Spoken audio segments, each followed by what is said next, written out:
आमच्या या श्रद्धास्थानाला भ्रष्टाचाराने बरबडण्याचं पाप कोणी केलं असेल तर आत्ताच्या सरकारने केलंय आणि याचा जाहीर निषेध आम्ही करतो।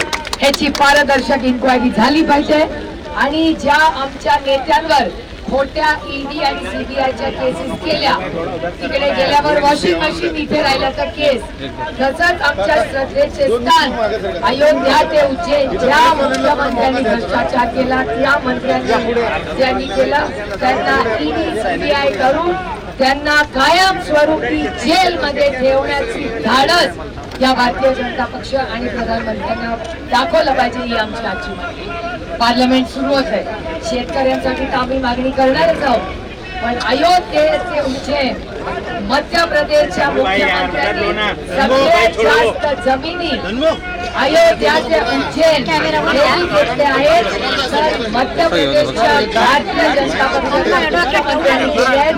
असं वर्तमानपत्रांनी राजीनामा हा झालाच पाहिजे ही आमची आग्रहाची भूमिका। शशिकांत शिंदेजी म्हणाले की आज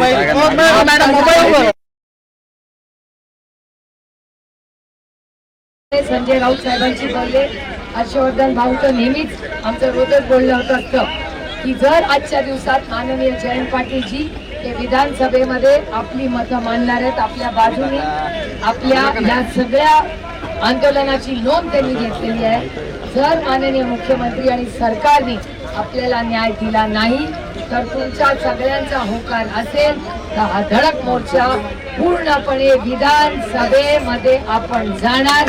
काय करायला लागेल तेवढं करू, कोर्टाची केस करा, आम्हाला अटक करा, आम्ही कोणाला घाबरत नाही। त्याच्यामुळे हा मोठा संघर्ष आहे, ही लढण्याची वेळ आहे आणि आपण लढलंच पाहिजे, कारण का जो शेतकरी